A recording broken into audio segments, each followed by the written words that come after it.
Olá a todos, eu sou seu anfitrião e apresento a vocês o Top 3 melhores relatos do além. Nós temos agora a nossa linha de moletons e camisetas do além. Esses são alguns dos modelos disponíveis para vocês. Para saber mais, acesse o link aí na tela ou na descrição do vídeo. Nesse vídeo, nós vamos trazer 3 histórias incríveis para vocês. Relato: o chamado da Dama de Branco.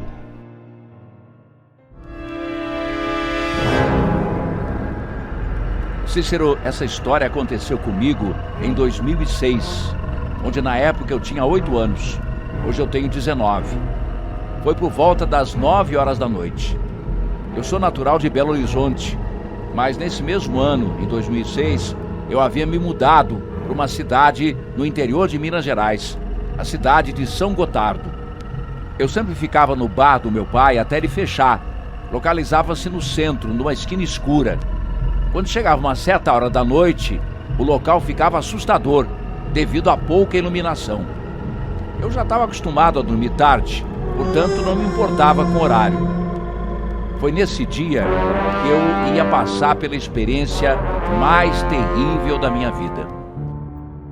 Eu, como toda criança, era bem levado, aprontava bastante, principalmente lá no bar do meu pai. Às vezes, eu me escondia debaixo da mesa de sinuca para fazer travessuras. Eu não era fácil. Eu me lembro que meu pai sempre dizia: "Olha, meu filho, as crianças que não obedecem aos pais, um dia podem ver coisas do além." Eu, como nunca tinha visto nada, eu debochava do que ele falava e dizia: "Ah, você não sabe de nada, seu velho bobo." Cícero, nessa noite, quando foi se aproximando das 9 horas, já não havia quase ninguém mais dentro do bar. Eu fiquei na porta observando a rua. Eu sabia que ninguém passaria ali. Afinal, numa cidade do interior, numa hora dessas, todo mundo já está recolhido. Foi quando, para minha surpresa, surgiu do outro lado da rua uma mulher, de vestido branco rasgado, com as mãos pretas, um pouco corcunda, a pele muito branca, não parecia pele humana. Ela olhou fixamente para mim e me chamou com a mão, como se quisesse dizer: "Vem, estou aqui." Eu, na hora, fiquei em choque, paralisado. Eu só pensei: "Ah, meu Deus, o que será que eu estou vendo? Será gente viva ou gente morta?" Foi quando eu gritei pro meu pai: "Ô pai!" E o meu pai me disse: "O que foi? Estou ocupado, não posso agora." Quando eu me virei para olhar de novo, lá estava aquela mulher, ainda parada, olhando fixamente para mim, agora com os olhos vermelhos. Parecia que saía sangue dos olhos dela. Eu não sabia o que fazer. Então eu chamei um cliente que estava tomando uma cerveja para ele ver também. Esse cliente era espírita kardecista, era também médium. Eu o chamei para a porta e ele também viu aquela mulher. E rapidamente ele disse: "Anda, fecha essa porta." Foi então que eu fechei sem pensar 2 vezes. Mas antes de fechar, eu pude ver aquela mulher saindo devagarinho daquela esquina, indo em direção ao bar. Aí eu fechei a porta o mais rápido que eu pude. Depois de fechada, não ouvimos nada. Um silêncio absoluto tomou conta daquele lugar. Foi então que eu e esse rapaz começamos a rezar. Após uns 15 minutos, abrimos a porta novamente e não havia mais ninguém.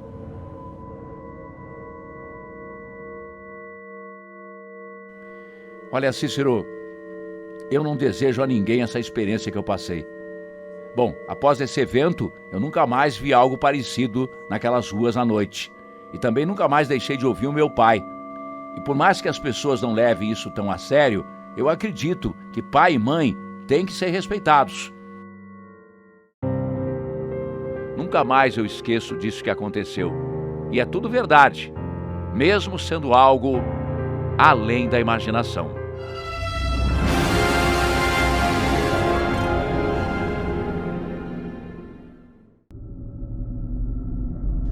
Relato: uma alma sem luz. Saudações, anfitrião. Eu me chamo Angélica, tenho 37 anos e moro em Juazeiro do Norte, no Ceará. A história que vou contar aconteceu com a minha tia, que se chama Zuleika. Desde a sua infância até hoje, com 75 anos de idade, ela repete insistentemente o mesmo relato, que é bem conhecido em toda a nossa família. O fato se passou entre a década de 40 e 50.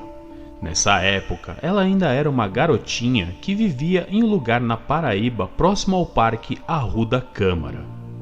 Ela morava em uma antiga residência da Refesa, que era uma empresa familiar onde o meu avô era chefe da estação ferroviária. Conta minha tia que em uma noite ela começou a sonhar que estava colhendo algumas flores próximo à casa dela. Então, do nada, ela começou a sentir uma mão em sua cabeça. Em seguida, surgiu a voz de uma mulher que falava: "Olha ali." A minha tia então se virou e olhou para o local onde estava apontando aquela mulher. Ela então viu uma lata enterrada com o fundo para baixo. Aquela mulher então a perguntou: "Você está vendo aquela boca da lata de querosene que está com o fundo enterrado?" A minha tia respondeu: "Sim." Então a mulher retrucou: "Ali debaixo daquela lata tem um pote grande cheio de ouro. Você arranca?" Anfitrião, a minha tia diz que nunca conseguiu ver o rosto daquela mulher, apenas parte do seu braço, que parecia ser de alguém afrodescendente. Então ela respondeu para a mulher que sim, que arrancaria. Então tudo se escureceu e ela prosseguiu dormindo normalmente. No dia seguinte, a minha tia contou o sonho para minha avó, que ficou bem brava e a repreendeu. Uma de suas irmãs mais velhas a assustou dizendo que quem arranca a botija enxergava o diabo. Ela ficou assustada, mas isso não a impediu de continuar tendo aquele sonho noite após noite. Ela continuava a ter aquele sonho com aquela voz e aquela mulher.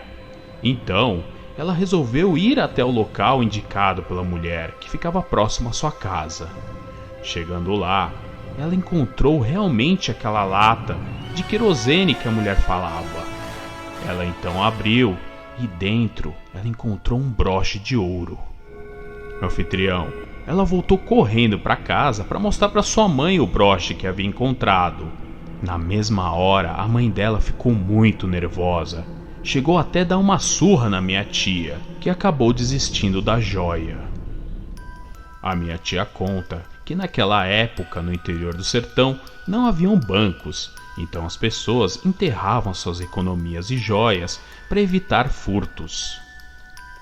Anfitrião, o mais incrível de tudo isso é que, passada a infância da minha tia, esses sonhos vieram a cessar, especialmente depois que ela se mudou daquela cidade.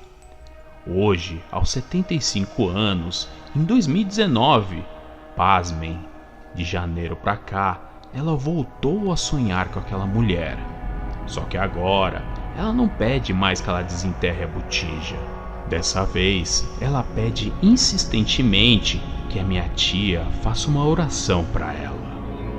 A minha tia Zuleika diz que nessa vida devemos fazer o bem sem olhar a quem, perdoar e não se apegar demasiadamente aos bens, pois, segundo ela, a eternidade é uma coisa séria. É triste ver que, mesmo passado tantos anos, aquela mulher ainda não encontrou a luz. Anfitrião, eu nunca pensei em relatar um dia este fato, mas de tanto ela insistir na mesma história sem mudar nenhuma vírgula todos esses anos, não tem como duvidar. Eu cheguei à conclusão que o que aconteceu com ela foi realmente algo do além.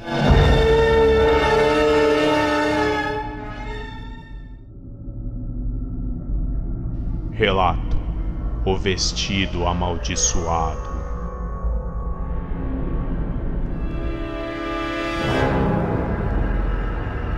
Cícero, eu nasci no ano de 1982. Então, em 1990, eu tinha 8 anos de idade.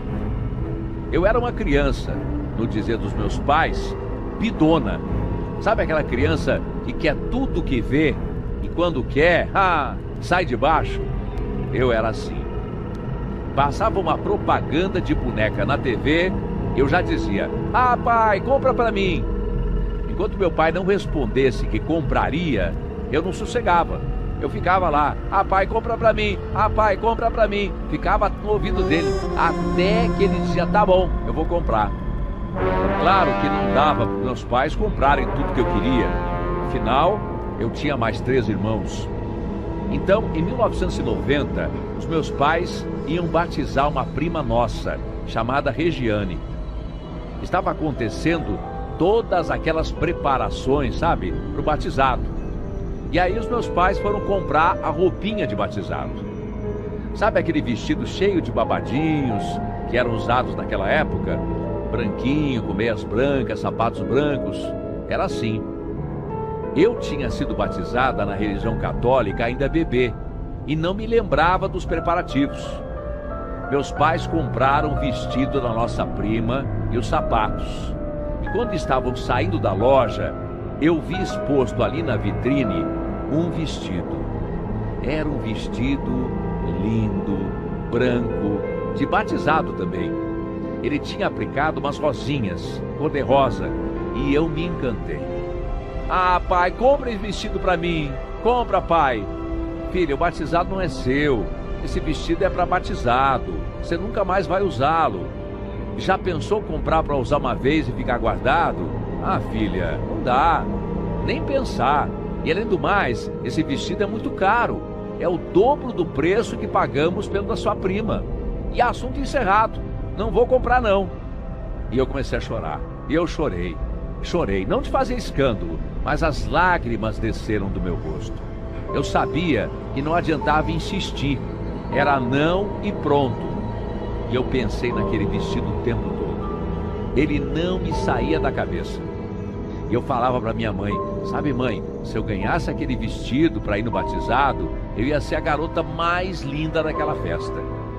Eu comentei, falei, eu rodopiava pela sala, eu ficava assim tipo uma bailarina, imaginando eu naquele vestido.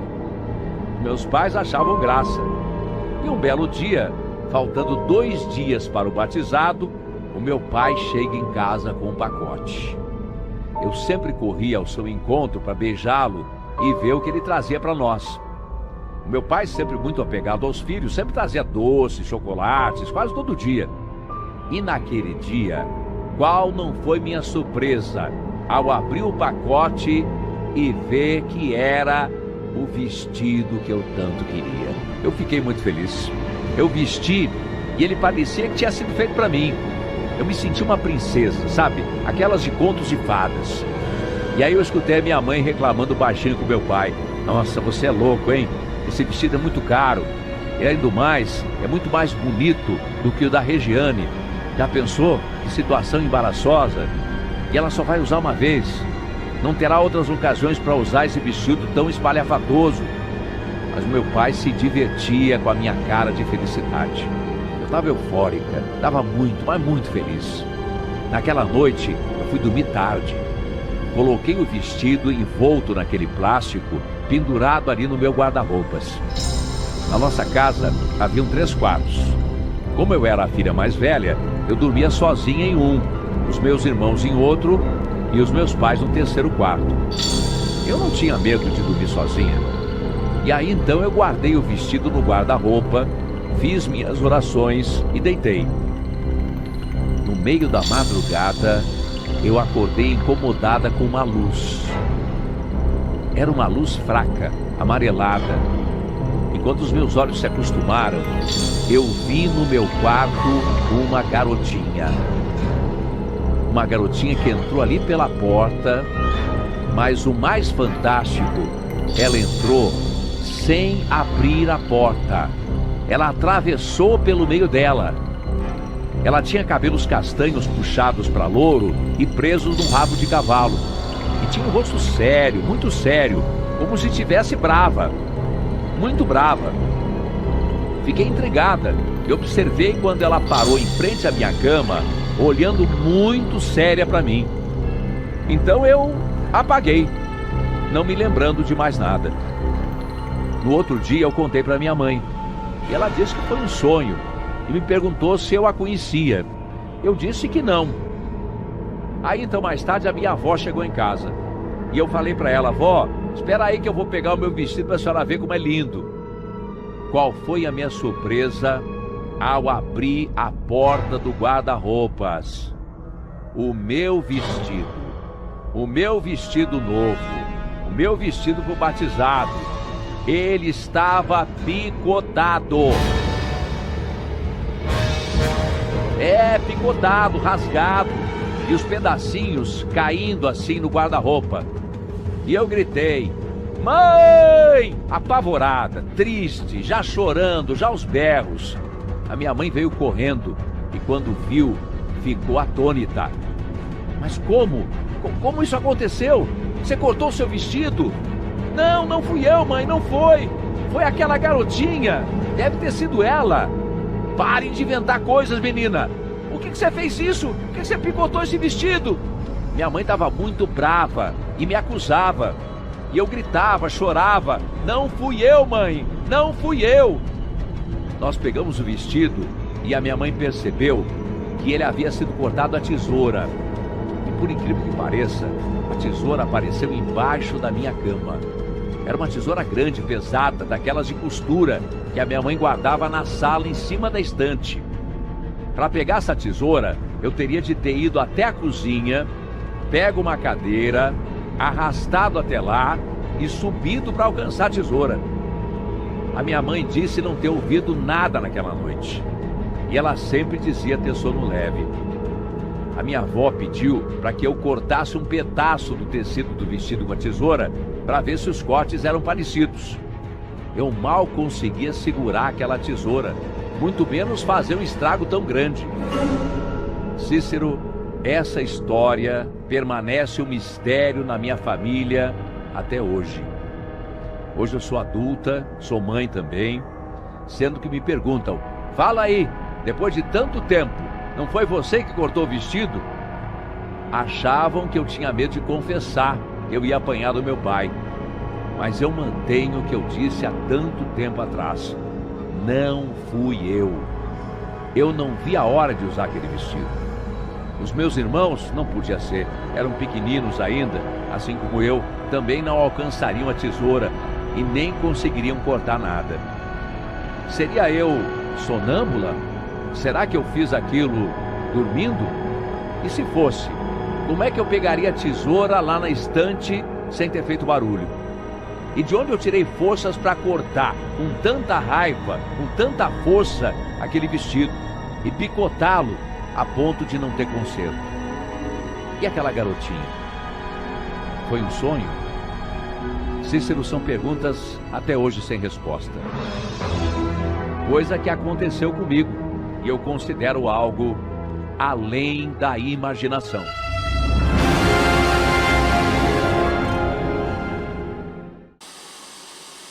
Gostaram dessas histórias? Cliquem em curtir e compartilhem nas redes sociais e comentem. É importante que vocês comentem para eu saber se vocês estão realmente gostando do conteúdo aqui do canal. Nos vemos no próximo vídeo. Um grande abraço. Até mais. Aproveitem e vejam mais relatos assustadores nessas sugestões que estão aí na tela. E se quiserem enviar um relato para nós, basta encaminhar pelo e-mail que está aí na tela ou na descrição dos vídeos.